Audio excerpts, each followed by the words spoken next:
My name is Clara Towson, and I'm a friend of the show. Boom. I am Francisca George, and I'm a friend of the show. Perfect. Hi, my name is Susan Leemans and I'm a friend of the show. Boom. Yeah. My name is Zainab Sammaz and I'm a friend of the show. Boom. Hey guys, my name is Sasha Vickery and I'm a friend of the show. Boom. Hi, my name is Lloyd Harris and I'm a friend of the show. Perfect. Hi, my name is Jaime Faria and I'm a friend of the show. Boom. Yes. Take one. Well done. Hi, my name is Jasmine Paulini and I'm a friend of the show. Wow, Jasmine, you got it in one time. Ready? Play.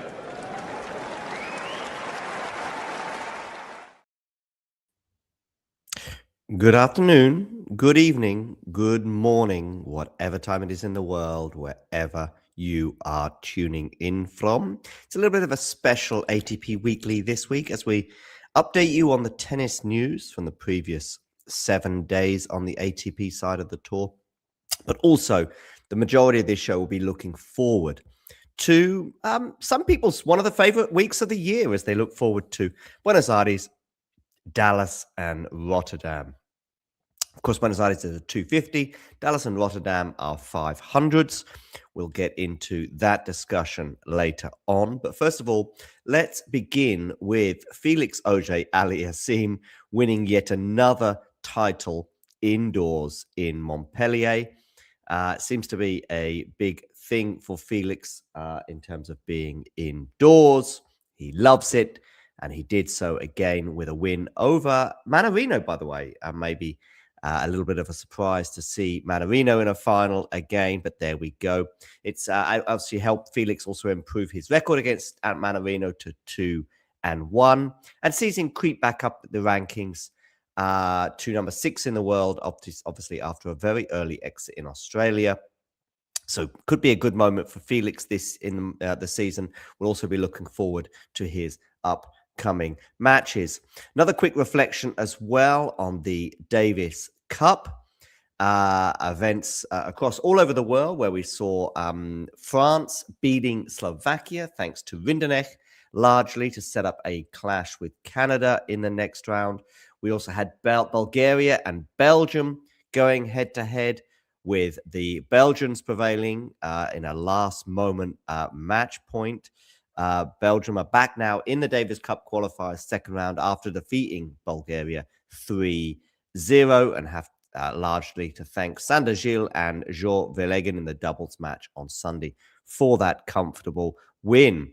Ecuador as well, they got a good result.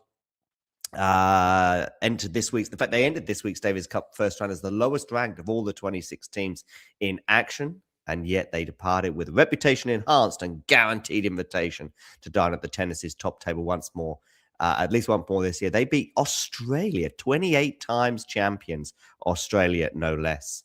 Do get in the comments section, by the way, if you've got any thoughts on the Davis Cup or on Felix Auger-Aliassime. I will address those shortly. In the meantime, though, let's keep with the Davis Cup and tell you some other news from around the world. We had India as well upsetting the Netherlands in a probably arguably one of the most atmospheric scenarios.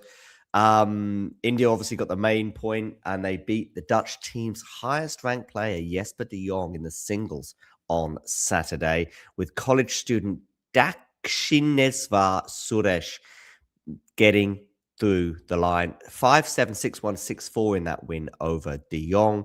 So huge scenes in India as a result of that incredible win. So the Netherlands and also Australia crashing out, which is huge news, but possibly the biggest news in tennis over the last day or two, especially in terms of the Davis Cup, was the bottles being thrown at Colombians after a provocative clash celebration in Davis Cup situation there with Morocco there. So that's a huge news story as well. The Davis Cup delivered dramatic scenes worldwide, from celebrations to controversy, but the Morocco-Colombia tie in Casablanca produced surreal images after South American nations qualification. So yeah, the Moroccans clearly getting involved, which is kind of nice to see, I guess, but maybe some people saying that's not tennis.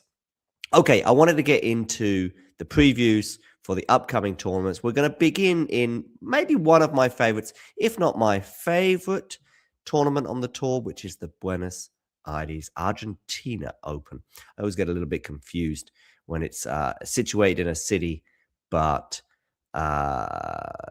named otherwise. So I always think of ATP Buenos Aires is what I'm saying. And of course, it's a tournament I was at 2 years ago, covering it for Talking Tennis. Fond memories of that year with Stan Wawrinka coming towards the end of his career, although we still know he's continuing for another year. He was there then, and emotional scenes as he played extremely well in Buenos Aires that year in 2024. I'm just trying to think who won the title. I'll come to it in a moment, I'm sure. I think it was Diaz Acosta who won the title in 2024. Of course, last year, João Fonseca.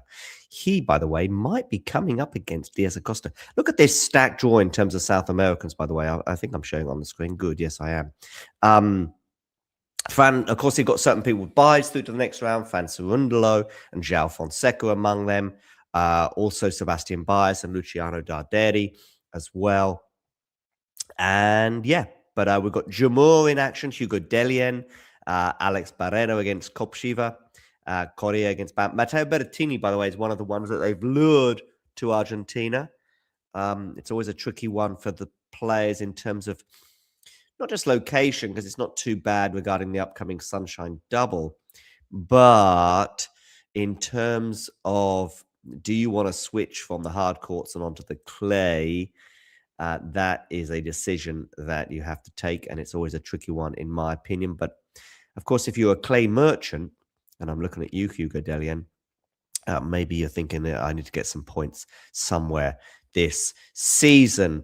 Jamur against Delien, by the way, the winner of that will play Fran Cerundolo. I do think Cerundolo's path to at least the third round, where maybe Matteo Berrettini lies in wait, should be okay. João Fonseca, by the way, his path, I think, is not so comfortable. I mean, playing Diaz Acosta or probably Tabilo, I think, in the next round.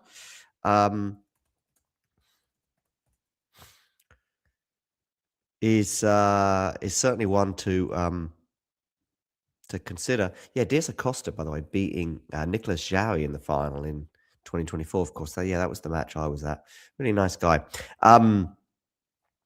Hello from Tasmania, Grano Tour. Do let me know your thoughts for the upcoming tournaments in Buenos Aires, Dallas, and Rotterdam.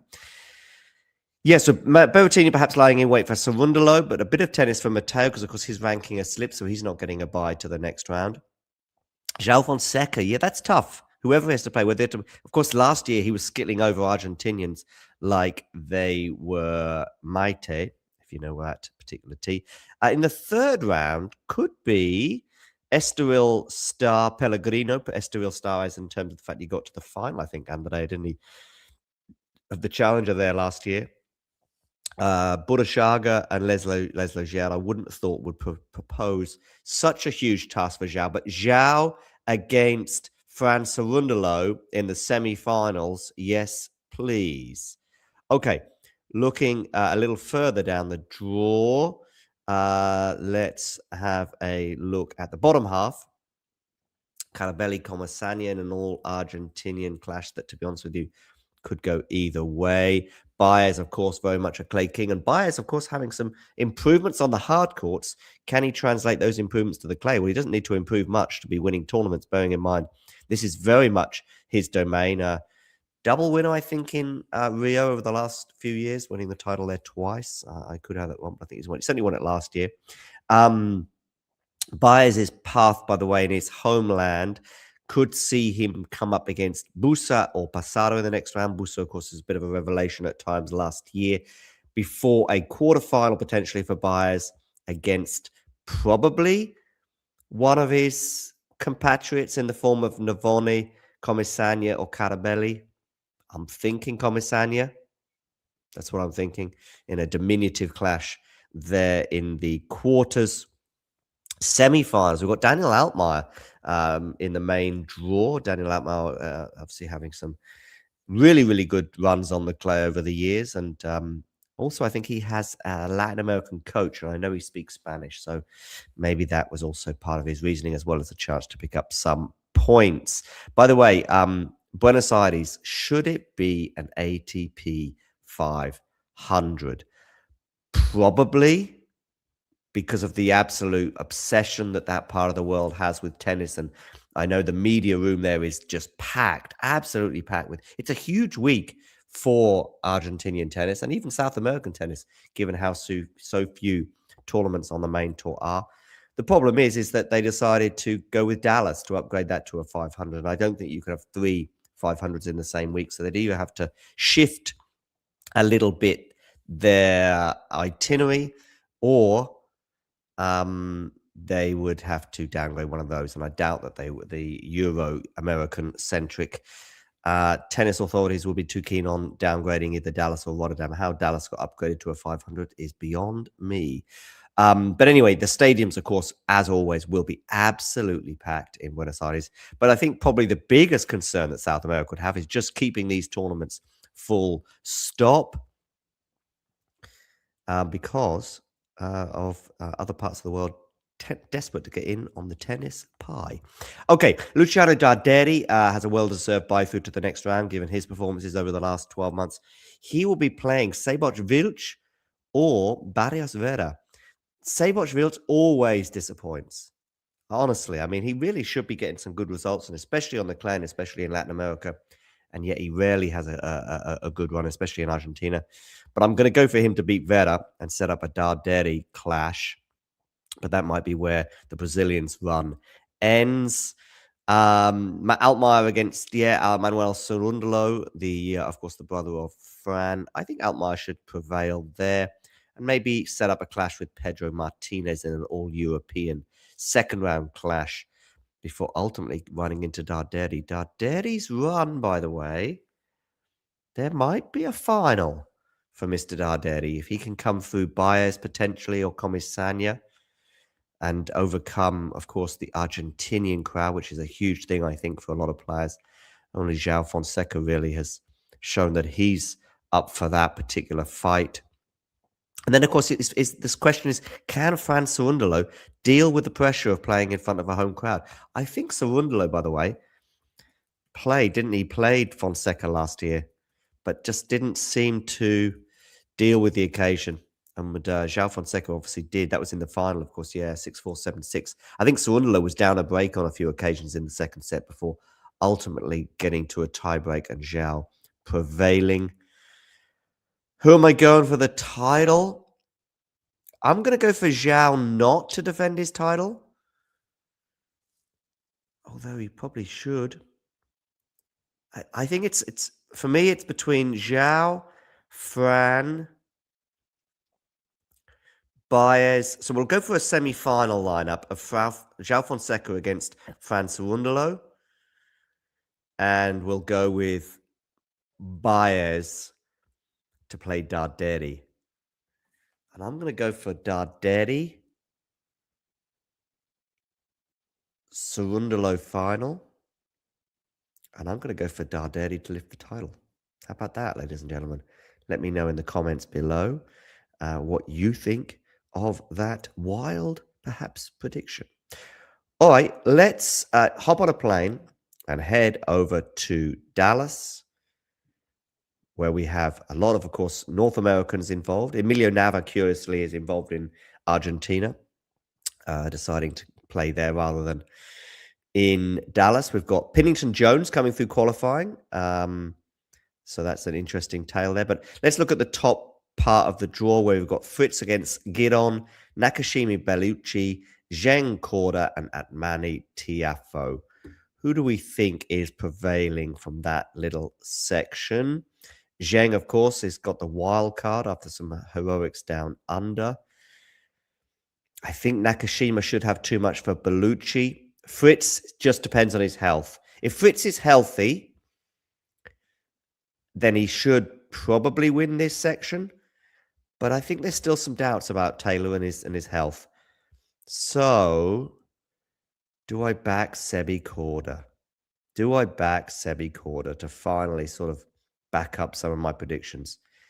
Yeah, let's give it one more chance. Let's get Sebi Korda out of this little section here then, and into what would be the semis, would it be? or the quarter. It will be in the semis. Yeah. So we'll go for in this top quarter. We'll go for quarter to prevail into the semis. Heading on down. Oh, Marin Cilic, hello. How are you? Not surprised that he's on a hard court rather than the clay. So, yeah, looking at this section here, we've got Cilic and Tien. You'd think Tien, but Tien indoors, not quite the same as outdoors, but still probably have too much for Cilic, even over 3 sets as opposed to 5. I think I'd be backing Tien a bit more over 5, but we'll go for Tien. Who's he going to meet in that quarter, though? We'll go Kaboli, and we'll go for Tien making it through at the semis to set up a match with Sebi Korda. Shapovalov. Where's Casper Ruud? Casper Ruud is skipping this year, isn't he? Because of family commitments. I think he's just had a newborn child. Appear. I'm not sure if that is the right verb, but you know what I mean. Oh, Mickelson is there as well. Davidovich Fokina. I'm going to go for Davidovich Fokina to prevail here and knock out last year's champion, Shapovalov. Yeah. So we've got Davidovich Fokina in another semi, and I'm going to have him come up against Ben Shelton. But it's a tough section for Ben to come through because he's going to have Diallo in the first round and potentially Tommy Paul or Jensen Brooksby in the quarters. But we'll go for Shelton to play Davidovich Fokina. And I'll go for Shelton to win that. And then we'll go Sebi Korda to beat Tien. And in the final, we'll have Shelton beating Tien. What do we think about that? Hello, Matthew. How are you? I think he can upset him. I'm not so sure about Cilic. Just depends on Tien in terms of being indoors. I think Tien indoors is not the same as outdoors. And yet, I have Lerner in the final, primarily just because I think that top half, without Fritz in particular, or at least a fit and firing Fritz, is significantly weaker than the bottom half, where you've obviously got Davidovich Fokina and a bunch of others.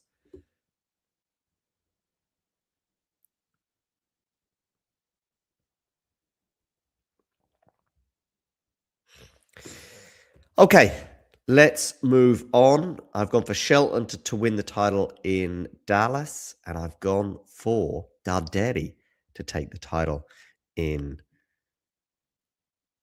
Buenos Aires. Which brings me to the final tournament in this little period. Yeah, he has had problems with Mannarino in the past, indeed. And Mannarino, of course, may be a little bit more battle-hardened in terms of the indoor scenario, but he's got to jump on a plane right now, probably on a plane as we speak from France to Dallas. Yeah, Mannarino got Walton in the first round, so that's not too bad for him, but it all depends on how quickly he can acclimatise, having just made the final in Montpellier. Okay, final tournament on the horizon is Rotterdam. De Minaur Fils. Ooh, what a first round that is. Ooh. De Minaur, though, I think the winner of that probably... I'm going to go for De Minaur to win that. Of course, last year's finalist. No Carlos Alcaraz in Rotterdam, so I think a lot of players will be looking at this as a huge opportunity to win a big-ish title. I'm looking at you, De Minaur. I'm looking at you, Medvedev. Medvedev, of course, I think he won Rotterdam, didn't he? Beat Sinner in the final in 2023, I'm going to say, but I could be wrong on the year, but I think it was. Yeah. Daniil Medvedev pursuing a second title in the same city. Woo! So, yeah, I'm looking at you, Medvedev. Even Rinderknecht, of course, made a 1,000 final last year. Cam Noy, maybe. Bublik. Hurkacz. Felix, definitely. All of these players should be considering a possible title-winning run. Let's have a quick look. Rotterdam. Did he win it in 2022, Felix? Yeah, he beat Tsitsipas in the final. So Carlos won it in 2025. Who won it in 2024?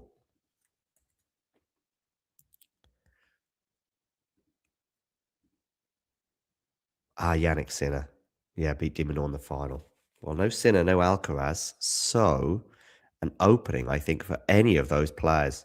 No, I agree. Fils needs matches, of course. And he gets a short straw, indeed, with that first match against De Minaur. But listen, we've got previous winners. We've got the 2022 winner, Felix Auger-Aliassime, trying to get his second title. Who won it in 2021?